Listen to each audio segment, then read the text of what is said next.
Assalamualaikum warahmatullahi wabarakatuh. Alhamdulillahillazi ja'ala syahri ramadhana syahri syiyam allazi unzila fihi al-Qur'an hudal linnasi wa bayyinatin minal huda wal furqan. Allahumma sholli ala sayyidina Muhammadin wa ala alihi wa sahbihi ajma'in. Rabbi israhli sadri wa yassirli amri wahlul uqdatam min lisani yafqahu qawli. Qala Allah ta'ala fil Qur'anil azizil karim. A'udzu billahi minasy syaithanir rajim. Ya ayyuhallazina amanu kutiba alaikumus syiyam kama kutiba alal ladzina min qablikum la'allakum tattaqun. Wa qala an-nabiyyu sallallahu alaihi wasallam man shoma ramadhana imanan wahtisaban ghufira lahu ma taqaddama min dhanbi.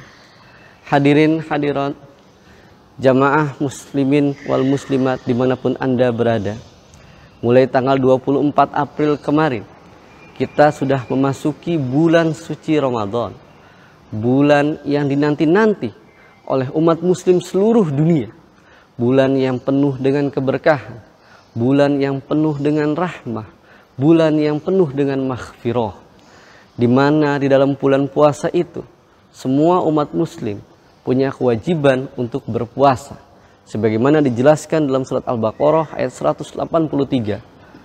Ya ayyuhallazina amanu kutiba alaikumus syiyam kama kutiba alal ladzina min qablikum la'allakum tattaqun. Hai orang-orang yang beriman, diwajibkan atas kamu berpuasa sebagaimana telah diwajibkan atas orang-orang sebelum kamu, agar kamu semua bertakwa. Ayat perintah kewajiban puasa ini mutlak dijalankan bagi kita semua. Kita menjalankan puasa dari mulai terbit fajar hingga tenggelam matahari. Dijelaskan salah satu makna puasa menurut istilah ialah menahan dari perkara-perkara yang dapat membatalkan puasa dari terbit fajar hingga tenggelam matahari. Diawali dengan niat. Salah satu perkara-perkara yang membatalkan puasa diantaranya adalah makan, minum, ataupun berhubungan badan suami istri, kemudian menjaga nafsu amarah. Itu makna dari puasa. Bagi orang lain atau bagi orang di luar Islam, melaksanakan ibadah puasa ini sungguh sangat berat. Karena yang utama dilarang atau ditahan dalam umat muslim beribadah puasa adalah makan dan minum, di mana makan dan minum ini adalah kebutuhan pokok setiap manusia. Tapi bagi muslim yang sudah biasa dari kecil menjalankan ibadah puasa, dilatih terus-menerus, insya Allah ini bukan suatu hal yang berat. Tapi tahun ini kita melaksanakan ibadah puasa di tengah pandemi virus corona, di tengah wabah COVID-19 yang merajalela di seluruh dunia, terutama di Indonesia dan di Jakarta ini. Sungguh berat kita melaksanakan ibadah puasa dalam kondisi seperti ini. Puasa menurut lugha atau menurut bahasa dijelaskan dalam kitab Asy-Syaumu fi Mazhabil Arba'at Minal Fiqih Islami karangan Syekh Abdul Latif Sholeh Al-Farkur. Dijelaskan bahwa as-saumu lughatan, puasa menurut bahasa itu al-imsaku mutlaqan, yaitu menahan secara mutlak. Yuqalu soma anil kalami wa ghairihi iza amsaka. Termasuk diantaranya itu menahan berbicara, wa ghairihi dan selainnya. Iza amsaka, jika dia menahan, itu disebut dengan puasa. Maka puasa menurut bahasa termasuk di dalamnya adalah menahan bepergian, menahan jalan-jalan, menahan pergi keluar, dan segala macam hal yang menahan, mencegah, itu masuk dalam makna puasa menurut bahasa. Sedangkan kita saat ini dalam kondisi social distancing, dalam kondisi karantina wilayah, kondisi pembatasan sosial berskala besar yang diterapkan di beberapa provinsi di Indonesia, di mana dalam PSBB itu banyak juga hal-hal yang harus kita tahan. Ini ada kaitannya antara makna menahan puasa dengan menahan di dalam PSBB.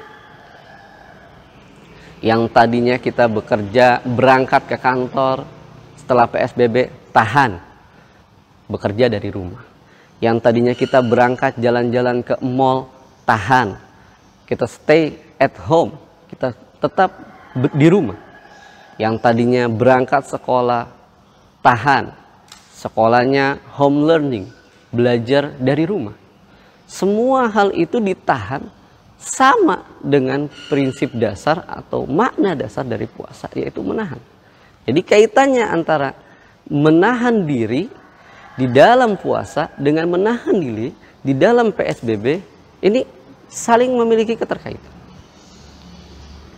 Di dalam puasa menahan lapar dan haus. Di dalam PSBB menahan nafsu jalan-jalan maupun shopping atau belanja. Di dalam puasa kita menahan nafsu baik amarah maupun nafsu syahwat. Di dalam PSBB kita menahan keinginan-keinginan besar kita untuk pergi keluar rumah. Sama, ada keterkaitannya. Maka bagi siapapun yang melaksanakan puasa di tengah PSBB ini, di tengah wabah ini, sambil menerapkan aturan-aturan pemerintah tentang PSBB, berarti dia menjalankan double, 2 kali kegiatan dalam menahan. Dan saya yakin semakin sulit ibadah yang kita kerjakan, Allah pasti akan mengganjarnya dengan lebih besar lagi. Mari kita menahan diri dari perbuatan-perbuatan di luar, tetap tinggal di rumah. Mari kita menahan diri dari kegiatan-kegiatan yang membatalkan puasa, tetap kita menjalankan puasa. Insya Allah Ramadan nanti, Idul Fitri nanti selesai dari Ramadan, kita akan lulus menjadi orang-orang yang bertakwa. Orang-orang yang mempunyai kesabaran yang lebih besar daripada sebelum puasa. Terutama kesabaran dalam menjalankan ibadah puasa di tengah wabah virus corona, di tengah kondisi penerapan social distancing dan PSBB.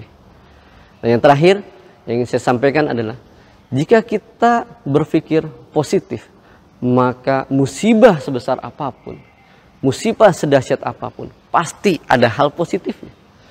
Pasti ada hikmah yang bisa kita ambil untuk jadi bahan introspeksi diri kita.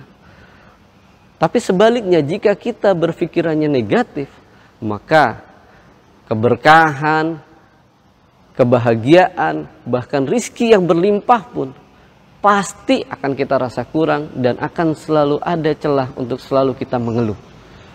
Mari kita hidup bersyukur dan bersabar dalam menjalani puasa di tengah wabah corona ini. Allahu wafiq ila aqwamit thoriq, billahi taufiq wal hidayah.